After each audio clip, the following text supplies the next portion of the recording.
বন্ধুরা গরম পড়ে গিয়েছে তাই একটি এয়ার কুলার পারচেস করে নিলাম কেলভিনেটর কোম্পানির Kelvinator tower kct-A500 model number, যেটা আজকে করব আনবক্সিং এবং দেখাবো প্রোডাক্টটার রিভিউ কীরকম হবে, প্রোডাক্টটার ভালো মন্দ সব দিকটাই আজকে এই ভিডিওতে তুলে ধরবো। চলো বন্ধুরা, আমি প্রথমে প্রোডাক্টটা দেখিয়ে দিই ইন দ্য বক্স কী কী পাচ্ছি।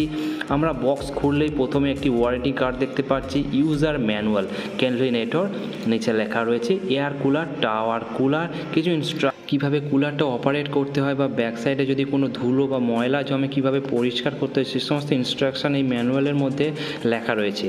আর একটা রয়েছে ওয়ারেন্টি কার্ড, একটা খাতা ওয়ারেন্টি কার্ড, এর মধ্যে রয়েছে 1 বছরের ওয়ারেন্টি এবং এর মধ্যে অপোজিট সাইডে লেখা রয়েছে product information, product model number, serial number, date of purchase, সমস্ত ইনফরমেশান রয়েছে। চলো এগুলো সাইডে রাখছি। আর একটা রয়েছে রিমোট কন্ট্রোল, দেখো পাওয়ার, হিউমিডিটি, এর মধ্যে সমস্ত কন্ট্রোলার রয়েছে।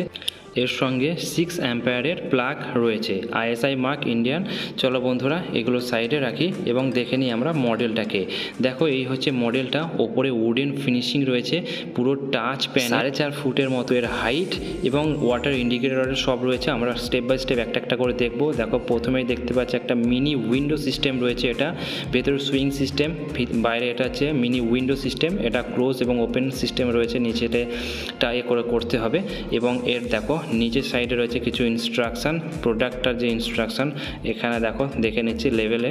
Product name air cooler kct-A500, এত ভোল্টেজ এবং 160 ওয়াট এটা কনজিউম করবে, মানে ইলেকট্রিসিটি কনজিউম করবে 160 ওয়াট।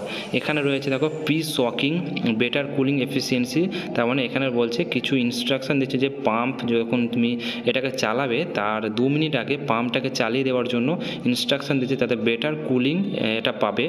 আর এখানে দেখো রয়েছে ব্যাক সাইড, এটা ব্যাক সাইডে একটা মসকুইটো নেট লাগানো রয়েছে, এটা হচ্ছে সেই মসকুইটো নেটটা। এবং এর ভিতরে রয়েছে হানিকোম্ব, যে এটা কুলিং যে প্যাডটা, হানিকোম্ব প্যাড এর ভিতরে রয়েছে, সেটা আমরা দেখতে পাচ্ছি না। এবং এর তলায় রয়েছে দেখো ওভারফ্লো, যদি জল ভর্তি হয়ে যায়, বেশি হয়ে যায়, ওখান থেকে ড্রেনিং, এবং নিচে রয়েছে ড্রেনিং, ওপরে ওভারফ্লো, যদি জল তোমার বার করার দরকার হয় ড্রেনিংয়ের ওখান থেকে করতে পারবে। এবং এটা পুরোটা হুইল সিস্টেম, 4খানা হুইল আছে, এখান থেকে যে কোনো জায়গায় মুভিং করতে পারবে।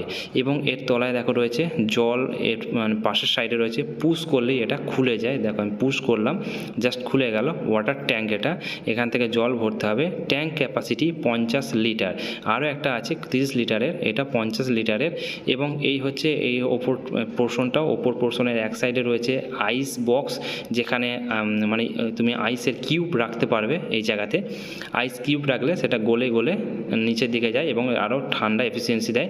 এবং এর অপোজিট সাইডটা দেখো, এর পাশেরটা, এর অপোজিট সাইডে দেখো এই জায়গাটা কি সুন্দর একটা দিয়েছে, ফিলিংটা খুব সুন্দর আছে। কেলভিনেটর বানিয়েছে খুব সুন্দর, বাট এর মেন প্রবলেম যেগুলো সেগুলো আমি বলছি একটু পরে।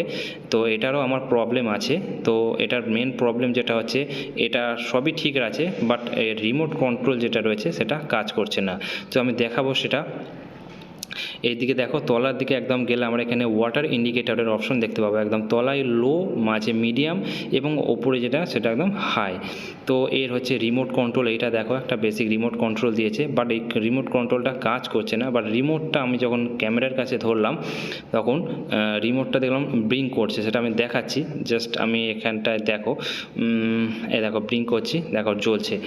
এবং এর সাইডগুলো একটু ফাটা ফাটা মতো রয়েছে। যাই হোক, এটা আমি রিটার্ন করব, কিন্তু এই হচ্ছে প্রোডাক্টটা জাস্ট তোমাদের দেখিয়ে দিলাম। তোমরা যদি কেউ কেনো তার আগে যদি ভিডিওটা দেখে নাও তো বুঝতে পারবে যে তোমাদের এটা সুবিধা হবে কি অসুবিধা। আমার তো পক্ষে এটা সুবিধা লাগছে না, আমি এটা রিটার্ন করব, কারণ এটা রিমোট কন্ট্রোলটা কাজ করছে না। এর আগে আমি একবার এই প্রোডাক্টটা নিয়েছিলাম, বাট সেটা রিটার্ন করতে হয়েছে কারণ তখন ফ্যানের আওয়াজ হচ্ছিল বলে।